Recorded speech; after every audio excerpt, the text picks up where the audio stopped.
Oke, jadi seperti yang sering saya jelaskan di pertemuan-pertemuan sebelumnya, bahwa sains barat itu sains modern yang kita pelajari sekarang itu lahir dalam peradaban barat. Barat itu mengalami era modern, masuk ke era modern setelah meninggalkan era kegelapan abad pertengahan, di mana abad pertengahan itu mereka mengalami trauma terhadap agama, terhadap Kristen, terhadap gereja. Karena saat itu gereja sangat mengekang semua kehidupan orang-orang barat, dari politik sampai sosial, budaya, pengetahuan.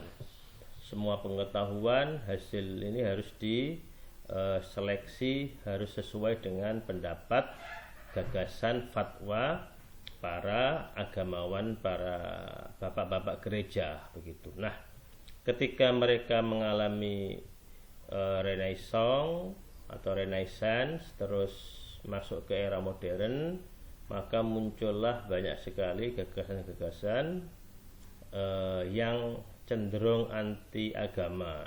Dari situlah muncul yang namanya gagasan sekularisme, di mana agama itu dianggap sesuatu yang sudah tidak penting lagi dalam kehidupan, khususnya dalam kehidupan publik, kehidupan bersama, kehidupan politik dan kehidupan publik ini. Sekularisme itu macam-macam ya, ada sekularisme yang soft, ada sekularisme yang keras juga, yang hard. Nah, sekularisme yang soft itu hanya memposisikan agama di ruang privat. Agama itu ya urusannya doa, urusannya ibadah saja, di gereja saja. Sementara di luar gereja, di dunia bisnis, politik, pendidikan dan lain sebagainya itu agama tidak boleh mempengaruhi, tidak boleh ikut cawe-cawe gitu. Itu sekularisme yang soft ya. Sementara sekularisme yang hard, yang keras, yang ekstrim, itu sekularisme yang sampai memusuhi agama. Agama dianggap sebagai candu, agama Tuhan dianggap telah mati, terus macam-macam. Nah, produk dari modernisme barat itu di dunia ilmu pengetahuan adalah positivisme. Positivisme itu kalau tadi sayangnya Noval dan Ananda tidak menjelaskan soal positivisme. Positivisme itu paham dalam ilmu pengetahuan barat yang menganggap bahwa yang disebut ilmiah, yang disebut dengan ilmiah itu adalah sesuatu yang bisa diverifikasi, sesuatu yang bisa diukur, sesuatu yang bisa dicerna, ada ukurannya, ada standar-standarnya. Sehingga ketika sesuatu itu tidak bisa dicerna oleh indera atau tidak bisa diukur, itu tidak ilmiah. Nah, dengan kriteria yang sangat kaku ini, positivisme itu cenderung mengabaikan atau bahkan meninggalkan hal-hal yang bersifat metafisik, bersifat gaib ya. Tuhan itu tidak bisa diukur ya kan, karena itu tidak bisa diverifikasi juga. Karena itu Tuhan, gagasan tentang Tuhan itu dianggap tidak ilmiah. Ilmu-ilmu agama itu dianggap tidak ilmiah. Kenapa? Karena tidak bisa diverifikasi. Agama membahas tentang kenabian, tentang malaikat, tentang wahyu. Itu sesuatu yang dianggap tidak bisa diverifikasi, tidak bisa diukur. Karena itulah dalam kategori kaum positivis, ilmu-ilmu agama itu ilmu-ilmu yang tidak ilmiah.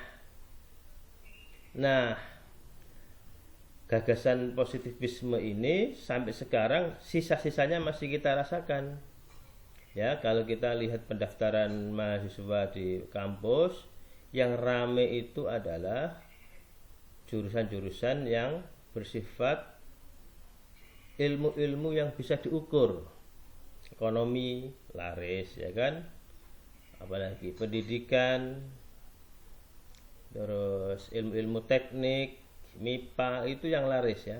Sementara tafsir, hadis, filsafat itu dapat satu kelas besar aja sudah syukur ya, sudah alhamdulillah. Itu pun pilihan-pilihan kedua, ketiga. Ketika masuk ke ekonomi, ke hukum, ke teknik sudah tidak masuk, baru lari ke tafsir, hadis, filsafat begitu ya. Itu sisa-sisanya. Nah, karena itulah, karena ilmu pengetahuan modern yang berasal dari barat, lahir dari konteks peradaban barat yang seperti itu, maka teori-teori dalam ilmu-ilmu modern itu pun teori-teori yang tidak bebas nilai. Teori-teorinya itu value laden, memiliki nilai-nilai. Nilai-nilai apa? Nilai-nilai positivisme, nilai-nilai sekularisme, nilai-nilai yang itu berasal dari pandangan hidup, pandangan dunia orang-orang peradaban barat. Itu ya. Nah, kalau ilmu pengetahuan yang kita pelajari dari barat itu lahir dalam konteks seperti itu, tentu itu bertentangan dengan pandangan dunia kita.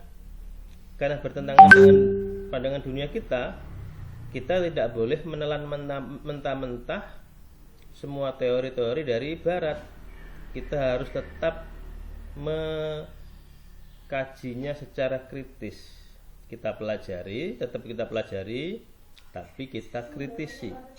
Tidak semua ilmu-ilmu teori-teori dalam pengetahuan barat itu bisa kita terima secara mentah-mentah ya. Harus kita kritisi. Nah, kita kritisi itulah kemudian beberapa ilmuwan muslim melahirkan konsep-konsep seperti islamisasi ilmu. Nanti kelompok terakhir itu ada konsep islamisasi ilmu, Al-Faruqi, Naqib Al-Attas. Kemudian kalau di Indonesia ada Kuntowijoyo itu Islam sebagai ilmu, atau ilmu sosial profetik, atau Amin Abdullah itu integrasi interkoneksi ilmu begitu. Itu adalah upaya bahwa upaya supaya kita itu tidak menelan mentah-mentah teori-teori pengetahuan dari barat. Nah, salah satu gagasan yang ada di artikel pertama tentang membangun sains berbasis iman itu untuk mempelajari sains barat kita itu perlu 3 langkah. Dan langkah ini diambil dari konsep dalam tasawuf. Dalam tasawuf ada namanya takhalli, tahalli, dan tajalli. Takhalli dalam tasawuf itu adalah membersihkan diri dari akhlak dan perilaku tercela, dari akhlak mazmumah. Itu takhalli. Kemudian tahalli itu mengisi perilaku kita dengan pribadi kita dengan perilaku-perilaku yang baik, dengan akhlakul karimah. Nah, kalau diri kita ini, pribadi kita ini sudah bersih dari perilaku akhlak mazmumah dan sudah diisi dengan akhlak mahmudah, maka pada titik tertentu kita akan bisa merasakan cahaya Tuhan, cahaya Allah, sehingga kita bisa melihat sesuatu itu dengan paradigma Allah. Ya, itu ihsan. Ya, dalam hadis itu disebut ihsan. Kita sudah bisa ihsan karena kita ketika melihat sesuatu, segala hal, kita selalu melihat di situ ada kekuasaan Allah, ada kehadiran Allah. Itu yang namanya tajalli. Nah, dalam konteks islamisasi ilmu, takhalli itu adalah teori-teori pengetahuan yang kita terima dari barat itu kita takhallikan, kita bersihkan dari paradigma, dari cara berpikir, dari pandangan dunia barat. Pandangan dunia barat yang perlu kita bersihkan dari yang kita hilangkan dari ilmu pengetahuan adalah sekularisme tadi. Kita hilangkan sekularisme dalam teori-teori yang kita pelajari dari barat, lalu kita tahalli, kita masukkan dengan paradigma Islam. Paradigma Islam itu adalah tauhid. Kita masukkan dalam tauhid. Ke dalam teori-teori pengetahuan itu paradigma tauhid.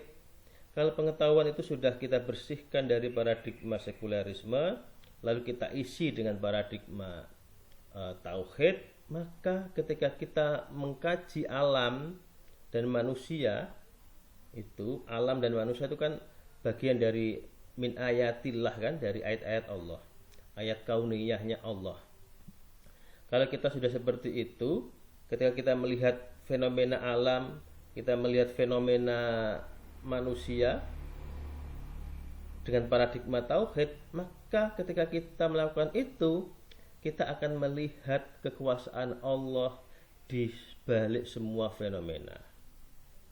Ketika kamu belajar biologi, belajar kimia, ya, belajar astronomi dengan paradigma tauhid, maka setiap kali kamu mengkaji, menemukan fakta-fakta di makhluk hidup atau di bintang gemintang, itu kamu melihat, oh ternyata Allah itu luar biasa, Allah itu maha besar, gitu kan.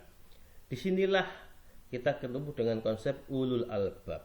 Ulul albab itu orang yang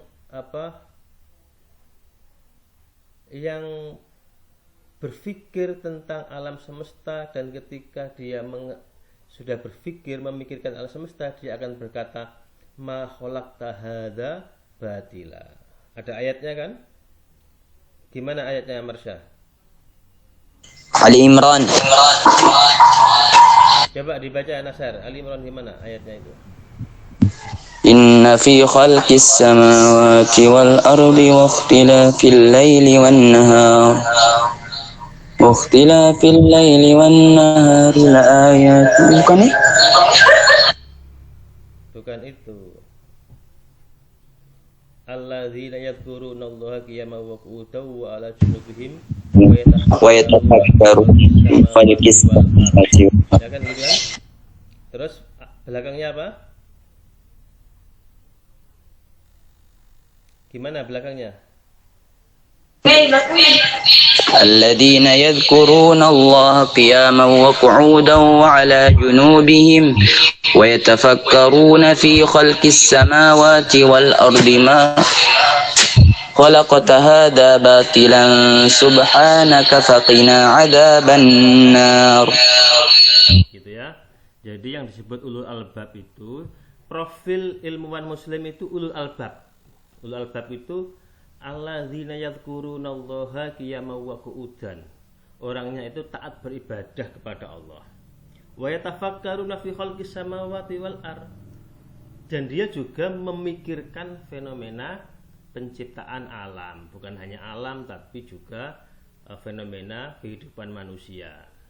Nah, ketika dia itu sudah menggunakan paradigma tauhid untuk memikirkan, untuk menganalisis, untuk meneliti fenomena alam, maka dia akan melihat di setiap penelitiannya itu, oh Allah itu luar biasa ya. Ma khalaqta hadza batila subhanaka faqina adzabannar. Nah, ini ciri ilmu yang bermanfaat dalam Islam. Dalam Islam itu ciri ilmu yang bermanfaat adalah ilmu yang bisa mendekatkan diri kita kepada Allah. Kalau ilmu yang kamu pelajari itu justru menjauhkan kamu dari ibadah, membuat kamu jauh dari Allah, itu ilmu yang tidak bermanfaat. Kalau kamu sudah bisa memikirkan, meneliti alam semesta dan meneliti fenomena kehidupan manusia, lalu kamu di setiap penelitianmu itu kamu sadar bahwa Allah itu Maha Kuasa, maka kamu sudah menjadi ulul albab. Dan ini terjadi di para ilmuwan kita di masa lalu. Ibnu Sina itu contohnya ya, ketika belajar, beliau itu rajin belajar, rajin membaca, rajin meneliti, rajin menulis. tapi ibadahnya juga luar biasa. Ibnu Sina ketika mempelajari kitab-kitab filsafat dari Yunani, ketika beliau nggak paham, beliau sholat dulu, minta petunjuk sama Gusti Allah.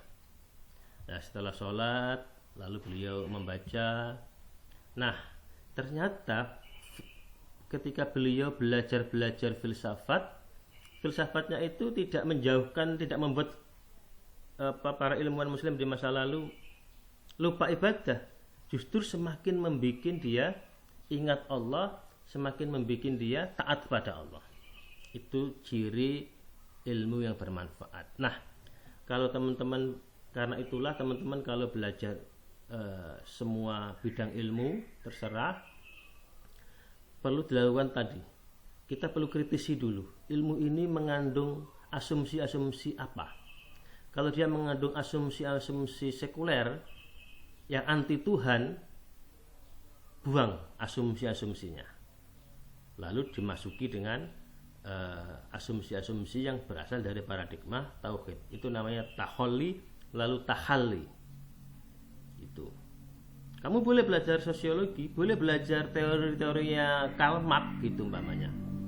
Kamu boleh belajar fisika, biologi boleh, tapi harus sini. Ilmu atau teori yang kamu pelajari itu mengandungi paradigma apa? Kamu harus selalu curiga atau selalu kritis.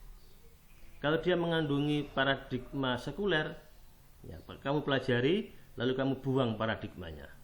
Setelah itu kamu isi dengan gagasan tauhid. Setelah itu, kalau kamu bisa seperti itu, kamu akan tajalli.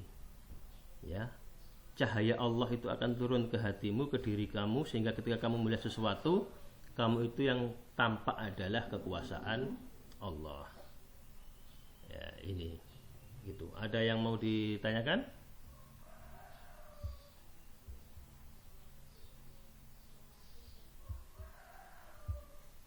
Cukup? Untuk kelompok silakan Nasar. Baik Pak, terima kasih. Pertanyaan saya, kan Bapak bilang tadi orang-orang dahulu itu mengenal filsafat, ingin mereka lebih dekat lagi dengan Allah. Tapi mengapa sekarang justru orang-orang filsafat itu yang jauh dari Allah, Pak?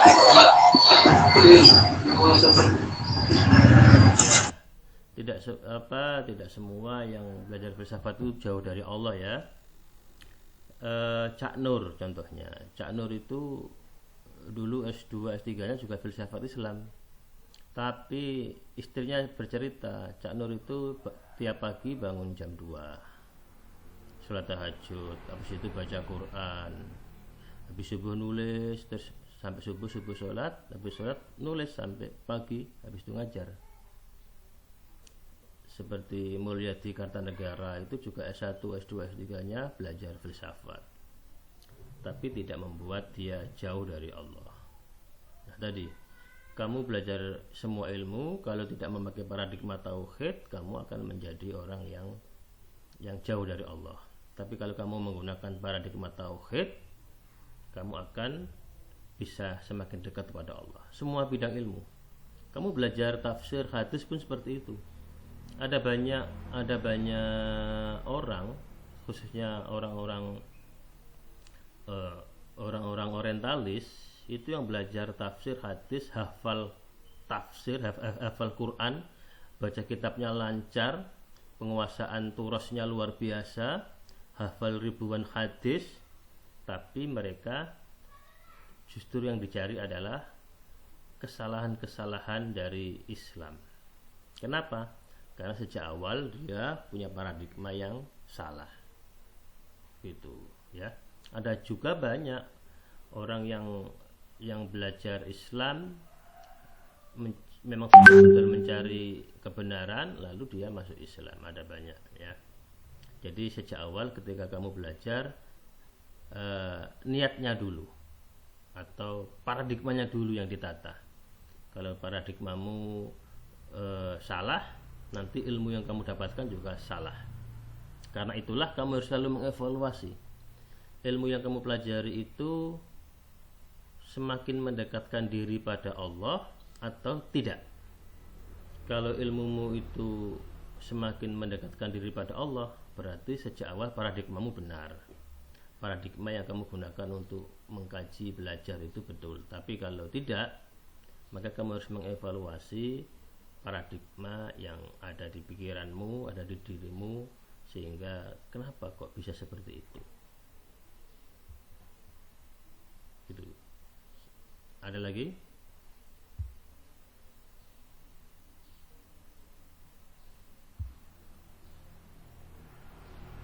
Untuk kelompok 34 Rabu depan siapkan ya. Siapa? Iya Pak. Oke, mari untuk itu kalau bisa sehari 2 hari sebelum presentasi materinya sudah di-share ke teman-temannya.